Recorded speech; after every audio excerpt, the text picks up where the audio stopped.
I'd like to give a short update on the two Wallago attu.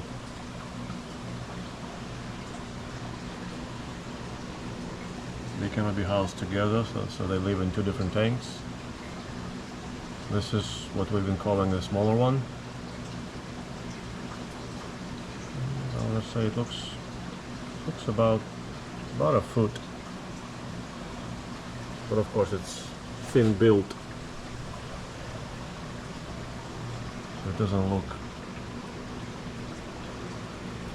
massive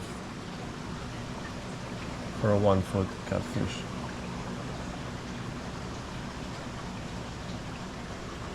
I could not crack the mystery of this specimen, at least feeding. The other one feeds much better. It's a very hesitant feeder. The size of the mouth is gulper-like. It's a huge mouth. You see the corner of the mouth way past the eye.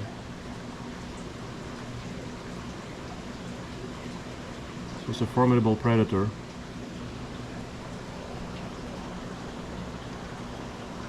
But half the time, or 2 feedings out of 3, when I throw fish pieces in there, it hesitates. It comes up, not right away, sometimes, or often not right away. It comes up to the vicinity of where the fish is laying around, and then he starts snapping, just trying to inhale some scales, some small pieces, some whatever, crumbs. And after that, he just inhales them out with what looks like a disgust, meaning he doesn't want to have them, and then goes around swimming again. Then comes back again and does the same thing in a minute or 2,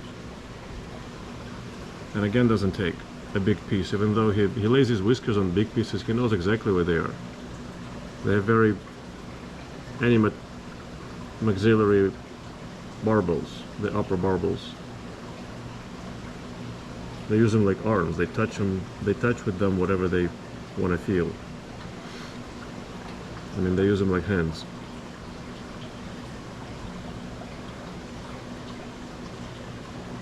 Nevertheless, I mean, he eats adequately, but just not as I would expect, and not like the other one. The other one is also more proactive.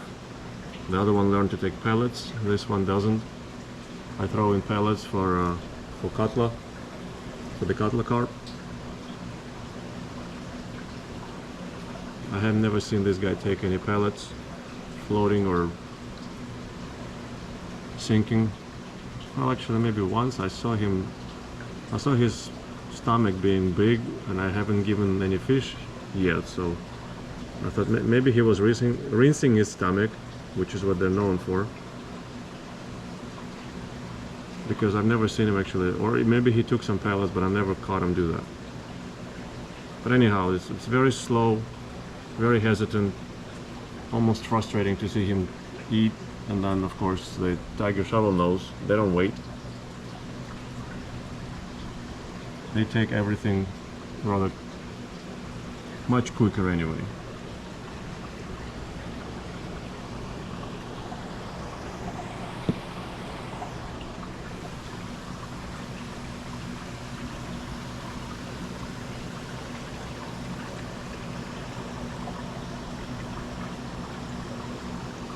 They have this attractive, reflective marble of splotchy coloration. The other one doesn't have, is not as pretty. Maybe they're a different gender. Well, there's some difference between them for sure, in the behavior and the appearance.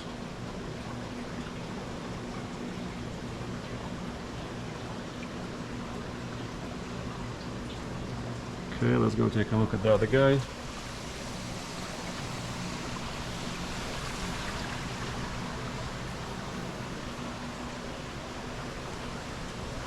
He's facing away from us. He's maybe about a couple inches bigger. maybe 3 inches bigger. It's hard to say.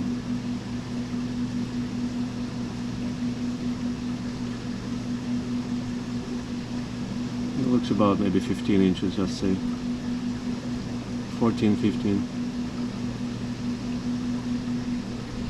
This guy learned to take pellets well. In fact, he mostly eats pellets, and he takes fish also pretty well.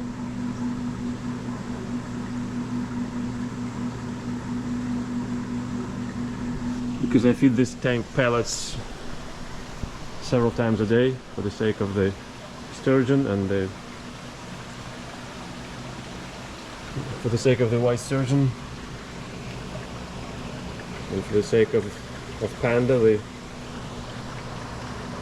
Chinese high-fin banded loach or shark.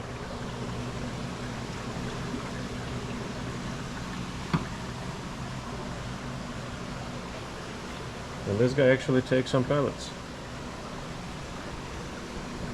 right from the bottom.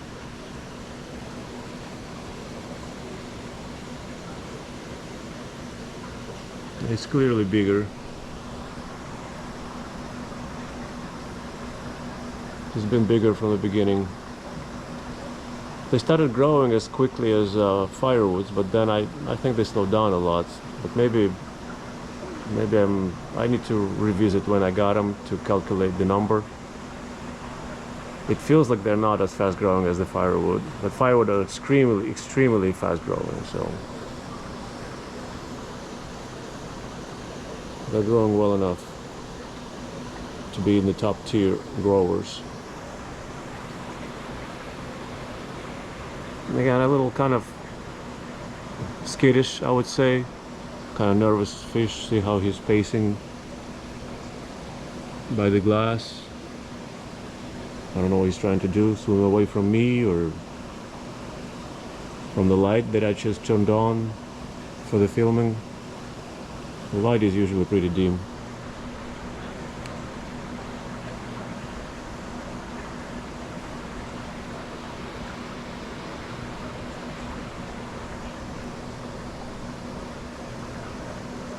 Neither one bothers their tank mates, thank goodness. As I said, the one we had before, that was probably 13, 14 years ago, was housed with 3 or 4 wyckii catfish, and he ate one, which poked his stomach through, and which amazed me when it healed up. Didn't bother the predator. But anyhow, these guys haven't touched anybody yet, and haven't shown any interest. I don't see any bites or anybody that could have come from these guys. So that's actually pretty fortunate. In that regard, they kind of resemble the Wallagonia lyrii and Wallagonia micropogon. Their reputation is very, very fierce, but in captivity they seem to be pretty tame. I mean, their reputation as predators and their toothiness is dangerous. They have very sharp, hooked teeth, and their mouth is huge. But in captivity they seem to be docile if you feed them regularly.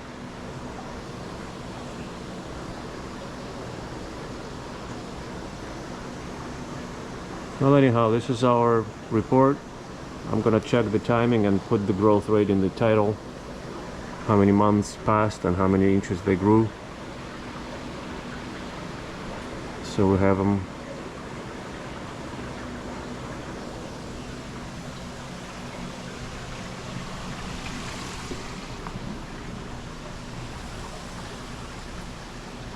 This one also swims a lot more than that one. The smaller one swims a lot more than the bigger one.